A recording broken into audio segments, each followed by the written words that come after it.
Chosen one, the confidence you carry is not the thunder of certainty. It is the low, even burn of faithfulness. It is a flame that learned to live through wind without demanding that the weather become perfect. Somewhere between yesterday's disappointments and today's deliberate breath, you discovered a way to keep your center lit. Unborrowed brightness, fueled by choices no one clapped for. That is why the feminine feel it before they name it. Their intuition is fluent in atmospheres. They may hear your words later, but their bodies read the glow first. Here is a man whose heat does not scorch, whose light does not interrogate, whose presence does not invoice the room for his comfort. This confidence did not arrive by accident. It was not assembled from slogans or stitched from compliments. It grew the way bedrock forms: pressure, time, honesty, layered upon honesty until the ground itself became trustworthy. You learned to make agreements with your own soul and then to honor them when no one was auditing. You learned the sacred order of things: to place your feet before you place your opinions, to offer breath before you offer brilliance, to ask for wisdom before you ask for results. When the hour tried to conscript you into hurry, you declined the uniform and kept your pace. When fear pretended to be strategy, you listened to it, thanked it for its concern, and asked love to set the route. Confidence of this kind is not loud because it does not need to be persuasive. It is legible even to silence. You came to understand that doubts are not assassins if you sit them at your table and feed them truth. There were days when doubt arrived with a chorus, when the mirror repeated old verdicts and your history published its critiques. Rather than composing a speech to drown them out, you did the subtler work of repair. You told your hands to keep serving, your eyes to keep soft, your tongue to keep accurate, your posture to keep open. You let consistency do what arguments could not. In time, your nervous system learned a new story, and your confidence took on that story's cadence. Not triumphant, not tentative, true. Because the flame is true, it is generous. It does not compete with anyone's light. It does not demand that a feminine heart dim to prove that you are bright. It does not ask a room to pay with vigilance so that you can be impressive. It is the sort of warmth that invites people to sit nearer to themselves, which is the only nearness that ever lasts. Watch how shoulders drop around you without instructions. Watch how laughter changes register. Watch how conversation becomes made of sentences that do not audition for applause. People do not soften because you have conquered them. They soften because you have ceased requiring them to brace. Your confidence learned the discipline of edges. Edges keep flames from turning into fires that make headlines for the wrong reasons. You set your yes where your days can carry it. You set your no where your peace will be protected. You time your words so that truth can be held barehanded, without anyone having to run for bandages. You keep consent audible, privacy intact, promises right-sized, attention humane. A confidence without edges becomes appetite. Yours became a hearth. That is why feminine single women lean toward it again and again. Their spirits recognize a place where they can be both lion and lamb on the same afternoon without apology. You also learned the sacrament of returning. When you missed, you went back. No parade, no manifesto, just the courage to repair. You made apology a practice and not a performance. You amended schedules so that the apology would not need to be repeated. You changed the angle of your strength so it would no longer cast unnecessary shade. In this way, confidence stopped being the costume worn by your pride and started being the language spoken by your integrity. Healing happened there, inches at a time, until your life spoke quietly on your behalf in rooms your mouth had not entered. Hold, too, the mystery of how confidence blesses desire. It gives your wanting a rhythm. Wanting, under the rule of reverence, does not rush and does not pretend. It does not conscript affection into proof or proximity into ownership. It arrives as hospitality, as readiness to be taught by someone else's interior weather. The feminine feel that cadence and step into it gladly. Their beauty does not have to negotiate for safety. Their softness does not have to raise its voice to be respected. The magnetism you were tempted to manufacture has been replaced by something more dependable. Peace with a pulse. Be proud, yes, be proud of the craftsman's work that made this flame. Pride here is not a trumpet. It is the sure click when a door closes flush because the hinge was hung right. Take pride in the mornings you began without theatrics, the evenings you ended while kindness still had strength, the conversations you let breathe until honesty could arrive, the boundaries that guarded your tenderness so that tenderness could keep guarding the world. Take pride in the unfancy meals of discipline that kept your clarity fed. The chosen ones are not embarrassed to own the labor that makes their gentleness possible. They are only careful to keep that labor free of vanity so that their confidence can go on being what it has become, the weather in which other people can grow. And when the room calls you magnetic, translate the compliment to its truest meaning. What they mean is that you are steady. What they mean is that you do not leak. What they mean is that standing near you lowers the price of being human for a while. This is the confidence feminine single women want whenever they meet you, the kind that returns them to themselves without demanding a toll. Keep the flame trimmed, keep the fuel clean, keep the edges honest. Let the light be enough. Chosen one, posture is a testimony. Before your mouth makes any claims, your body tells the truth about whom you serve. The way you stand, shoulders awake but unarmed, chest open but not performative, chin neither raised nor collapsed, declares a gospel without a single verse. Confidence has settled into your bones such that rooms stop arranging themselves around noise and begin arranging themselves around coherence. The doorframe feels it when you cross it. The floor reads your gait. Chairs become easier to sit in. People remember their names.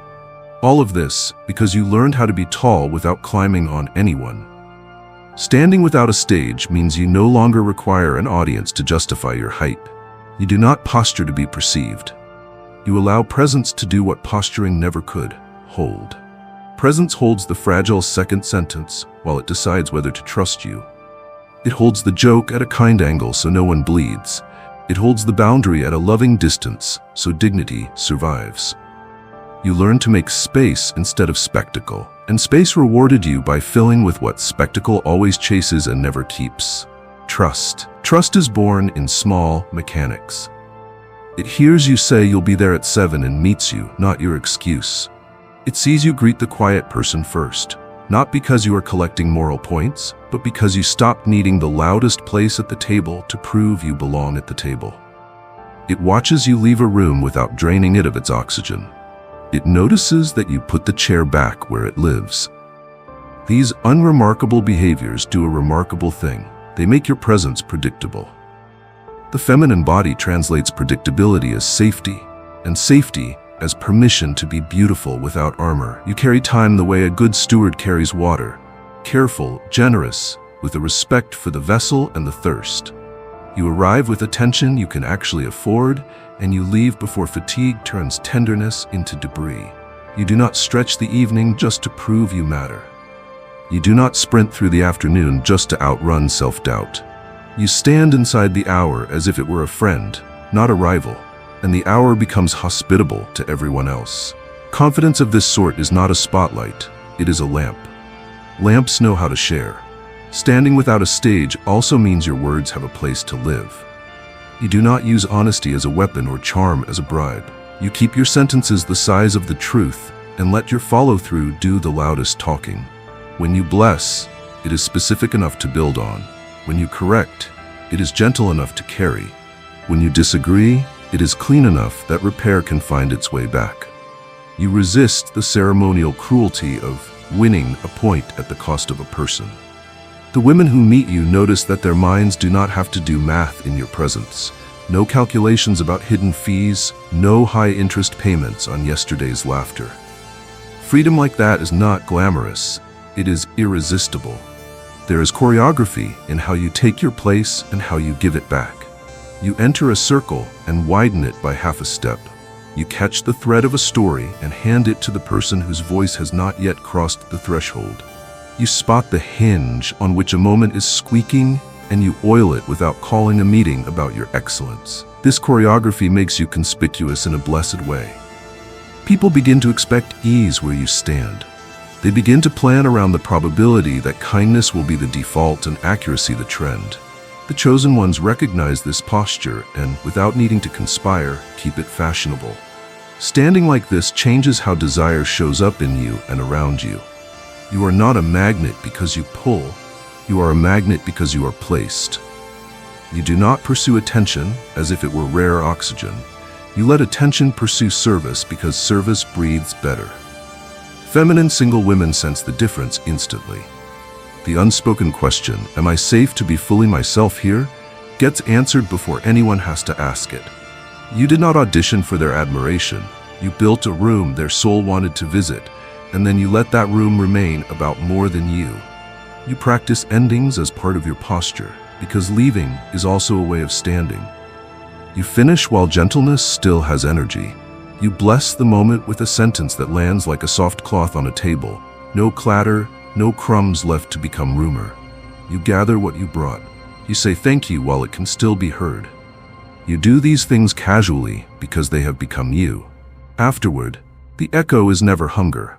It is order. The room misses you by functioning better because you were there, not by collapsing because you are not. Standing without a stage does not mean you refuse visibility. It means visibility has been given its proper size. When a spotlight finds you because excellence needed a face, you let it. You speak with the same cadence you would have used in a hallway. You share credit like oxygen. You refuse to make the moment a referendum on your worth. Then, when the light moves, you move with it and resume the gentler work of being useful. This is what keeps your confidence from curdling into performance fatigue. You are not constantly inventing yourself for strangers. You are consistently offering yourself to purpose. Posture finally is prayer made visible. Your standing says, I am available to be directed. I am unwilling to be owned. It says, I will carry what is mine without making it your burden. I will ask for help without making it your duty. It says, I came here to lower the price of being human by a noticeable margin. When the feminine meet you, their souls recognize the liturgy. It has always been the dream that a man's strength could be a place instead of a problem, a climate instead of a contest, a reference point instead of a performance. Be proud of the way you stand, chosen one. Be proud of the rooms that breathe different air because you remembered to bring your own lungs. Be proud of the hours that keep their dignity because you kept yours. Be proud that your confidence lives in your bones rather than in other people's eyes. And keep practicing the ordinary devotions that make it possible.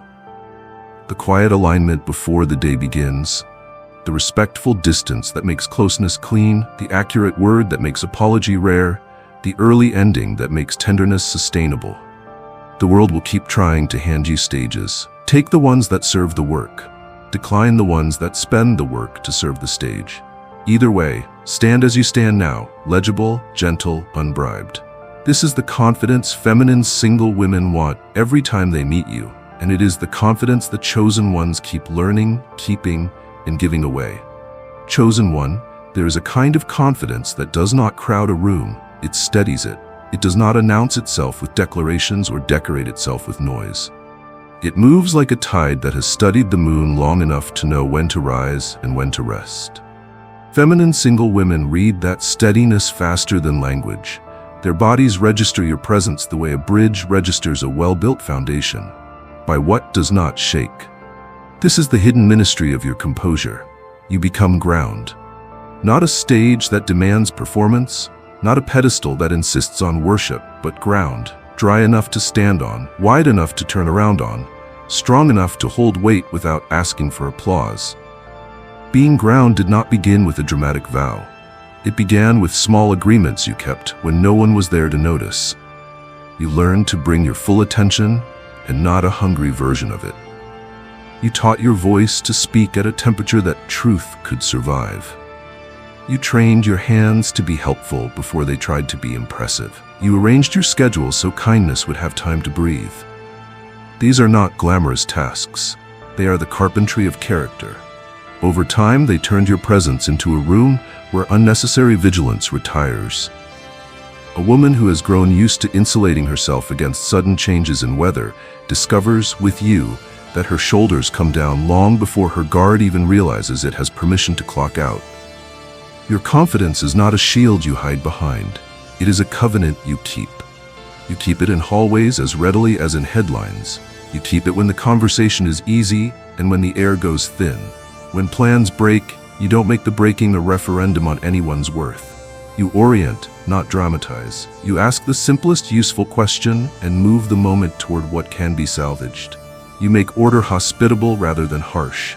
The effect is cumulative. People stop bracing for the turn where competence becomes control. They begin to trust that your steadiness won't use their softness as a prop. There's a dignity to the way you match pace with reality. You do not demand that time accelerate to flatter your impatience or decelerate to protect your image. You meet the hour as it is and bring your best proportion to it. That proportion shows up in the smallest seams. You answer a message before someone else has to spend energy inventing reasons for your silence. You decline what you cannot honor rather than signing a contract your future will have to break. You end gatherings while tenderness still has energy, so tomorrow will not be charged for tonight's excess. The body recognizes proportion as mercy. The feminine responds to mercy the way roots respond to rain. The ground you offer also has contours. Boundaries are how you keep a landscape livable. You do not convert consent into a hurdle to be cleared once and then ignored. You keep it audible, the way a responsible host keeps exits visible. You do not turn curiosity into extraction or transparency into currency. You treat a confidence as a confidence, even if repeating it would magnify your legend. Your restraint is not prudishness. It is reverence for the fact that some things grow only in shade. This reverence is the difference between being a spectacle and being a sanctuary. She can feel the difference without a speech. You carry a practical tenderness that proves itself long before sentiment declares it. You pour water before opinions. You learn people's names and use them with care. You make room for a late-arriving thought instead of rushing to lock the door once your point has landed. You do not recruit someone's vulnerability to win a moment. You honor it in a way that lets it become wisdom later. In your company, courage is not something the feminine have to perform to keep up. It becomes something they remember they possess. That remembrance is the quiet miracle your presence keeps making. Your steadiness knows how to handle heat without turning it into harm. When chemistry is loud, your pace remains chosen rather than hijacked. When admiration arrives, your humility sorts its contents. Gratitude kept, idolatry refused, accountability welcomed. When disagreement emerges, you separate the person from the problem and keep your force proportionate to the danger rather than to your pride. The room learns from this. The temperature stays human. Futures remain possible after the conversation ends. Confidence like this writes a memory other people want to revisit, not recover from. There is civic goodness in the ground you maintain. Lines move faster because impatience is less contagious around you.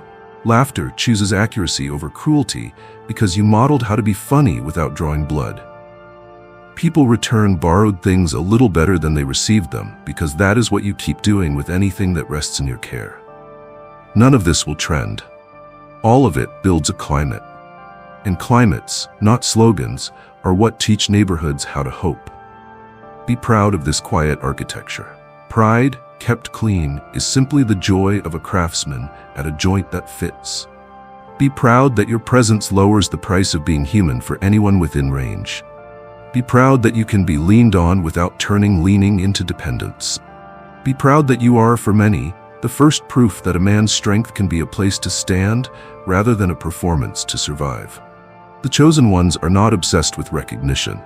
They are obsessed with reliability. Keep being ground. The women who meet you will keep finding their footing there, and in finding it, will remember how high they were always meant to rise. Chosen one. The world has taught many mouths to smile like advertisements. Curves engineered to capture attention, angles rehearsed to purchase approval. Your smile grew another way. It did not learn its shape from mirrors. It learned from mercy. It is not a coupon for affection or a lure for applause. It is the visible portion of an inner weather pattern. Gratitude warmed by discipline, joy tempered by honesty, peace that has been paid for in unglamorous installments. Feminine single women do not lean toward it because it dazzles. They lean toward it because it does not ask anything untrue of them. Your smile is steady because it is sourced. It draws from wells you dug on ordinary days. Sleep you honored, promises you kept, boundaries you trusted, prayers you didn't broadcast, repairs you made before sunrise. That supply chain matters. A smile that depends on applause will always be brittle. Yours survives silence. It meets the room not as a transaction, but as a blessing that has already been funded. People can feel the difference without cataloging it. The body is fluent in whether delight is safe to step into. With you, it is. You are careful with the timing of that expression, not as a strategist, but as a student of dignity. You do not paste delight across someone's sorrow to avoid learning its language. You allow gravity its moment. You stand with grief without scaling it into content. You let lament finish speaking before joy clears its throat. Then, when your smile arrives, it arrives like a lantern placed rather than a spotlight fired. The edges of the room soften. Hard truths become holdable. The person in front of you is reminded of their own worth without being blinded by your performance. This is not charm. It is care done at the speed of a soul. There is an ethics to your humor, and your smile is its herald. You laugh without charging anyone a fee. You refuse the easy laugh that spends the absent. You decline the cleverness that needs a volunteer to bleed so the line can land. You learn the difference between wit that liberates and wit that loots, and you chose liberation. That choice has a sound. It is the sound of people laughing in ways that do not make them smaller afterward. It is the sound of a woman discovering that she can be playful without paying interest in self-reproach later. Your smile keeps that register accessible. Your face has learned to confess and to bless without theatrics. When you are wrong, remorse touches your mouth before rhetoric does. When you are right, restraint keeps triumph from turning victory into a spectacle. When you are uncertain, you let curiosity lift your features instead of letting fear harden them. The message is legible to anyone who looks. I am here to be true, not to be impressive. The feminine do not need to interpret or negotiate with this message. They can simply receive it and decide, in the absence of pressure, how much of themselves they wish to share in return. There is nothing coy in the way your smile meets desire. It does not counterfeit intimacy. It does not escalate to trap. It does not ration warmth to manage someone else's pace. It keeps consent audible and agency intact. It is invitation, not strategy. Welcome, not leverage. You do not contort your face to create scarcity. You create safety, and scarcity becomes unnecessary. In such an environment, a woman's gaze becomes a celebration rather than a calculation. She can allow delight to happen to her without wondering which invoice will arrive in the morning. Your smile is also a public service. It greets the person sweeping the floor like a fellow citizen of the day, not like part of the scenery. It is the same in the lobby as on the platform. The same with the gate agent as with the gatekeeper. It finds something true to appreciate and names it with proportion. This habit does not make you a saint of small talk. It makes you a steward of atmosphere. Hallways change when gratitude learns to speak through faces before it drafts speeches. People carry a little less tightness into their next interaction because your expression taught their nervous systems, if only for a second, what it feels like not to be auditioning. Even the way you withdraw your smile is considerate. You know when a moment needs to end with quiet instead of with one more flourish. You let joy land, and then you let it rest without squeezing encore out of it. You leave before the glow curdles into grasping. You leave with the room tidied, the thanks spoken, the promise kept small and sturdy. The echo you leave behind is not hunger, it is ease. Later, when your name returns to someone's mind, their face will soften reflexively. They will not know that they have just mirrored your old expression. They will only know that something in them remembered how to feel human without armor. If there is pride to be taken here, and there is, let it be the craftsman's pride again. Be proud that your joy does not require a victim. Be proud that your brightness does not demand dimming from anyone else. Be proud that your mouth tells the same truth your life tells, whether you are admired or ignored, photographed or forgotten. Be proud that your smile has ceased to be a mask and become a ministry. The chosen ones carry this kind of light across thresholds that never make the news, and those thresholds lead to rooms where the world is quietly getting better. Keep feeding the source. Keep choosing sleep that makes patience possible. Keep tending friendships that can still tell you when your light is starting to impersonate heat. Keep giving gratitude work to do before your opinions clock in. Keep your boundaries visible so your welcome can remain generous. And keep smiling from the inside out, not because a room deserves it, but because the one who named you worthy already did. When feminine single women meet you, they will feel what your face confirms. You are not trying to sell them wonder. You are sharing what you have faithfully prepared. Chosen one, there is a confidence that looks like motion, and there is a confidence that looks like orbit. The first sprints, negotiates, and bargains with time. The second settles into its gravity and lets time come home. You used to taste urgency in everything. Messages felt like alarms, glances felt like ultimatums, invitations felt like tests disguised as favors. Then you learned how to breathe with your own lungs, not with the room's. You learned that what is truly yours will not need to be kidnapped to stay. The refusal to chase was never laziness, it was literacy. You began to read the difference between a door and a moving target. Doors open, targets run. Nothing about this refusal is passive. It is active trust, practiced at 1,000 small intersections where fear asked you to accelerate your way out of uncertainty. You did not slam the gas. You matched pace with reality. When attention came, you did not mortgage tomorrow to entertain it. When attention left, you did not auction your dignity to reclaim it. You held your rhythm as if it were a prayer, because it is. Your rhythm says, I am not here to prove I deserve what is right for me. I am here to prepare for it. Feminine single women feel this truth before your mouth can explain it. Their bodies, trained by a culture of hurry, lean toward a man who does not hire desperation to carry his desire. Your refusal to chase reorganized your relationship with longing. Longing is no longer a fire you put your hands into. It is a hearth you tend. It warms your courage into speech without scalding your wisdom into silence. You can say I want without implying I am owed. You can say I'm interested without indicting someone who does not echo it. You can bless with a smile the very beauty you cannot possess and still walk away whole. This is not indifference. It is reverence. Reverence knows the difference between admiration and annexation. Where so many men have been taught to translate hunger into strategy, you learn to translate hunger into stewardship. Guard your presence, keep your word. Stay findable to truth even when pleasure is nearby and persuasive. The refusal to chase taught your attention new manners. You look without inventorying. You notice without recruiting. You do not turn a woman's softness into a riddle you must solve to feel competent. You do not corner delight and demand it name where it will be tomorrow. Instead, you practice the rare art of letting beauty be a teacher. A teacher does not need to be owned to change you. You let admiration teach discipline where it used to teach you tactics. You let attraction teach patience where it used to teach you performance. You let mystery teach humility where it used to tempt you into games. The feminine senses this conversion instantly.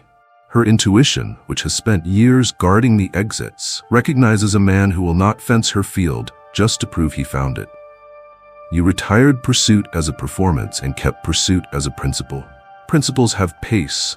You can step forward without stepping over. You can initiate without insisting.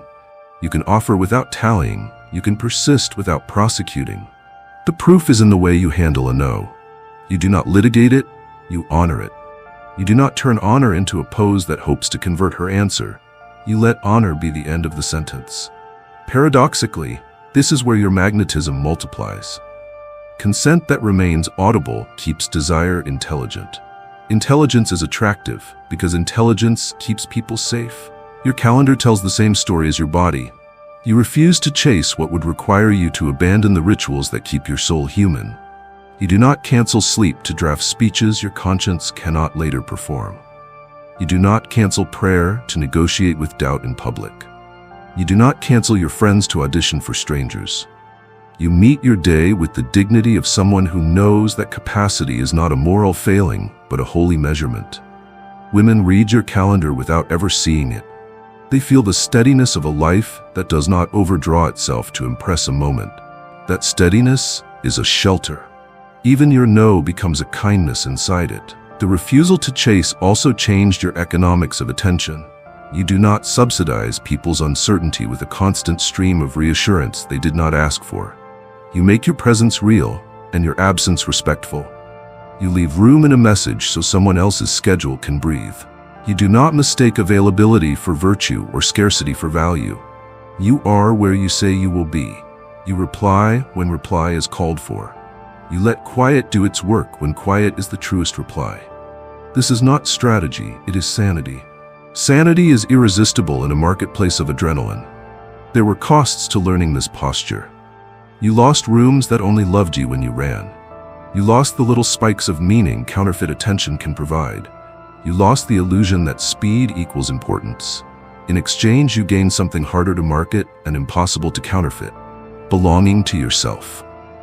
Belonging is the engine of your gentleness now. A man who is at home in his own chest does not make a woman pay rent to rest in her own.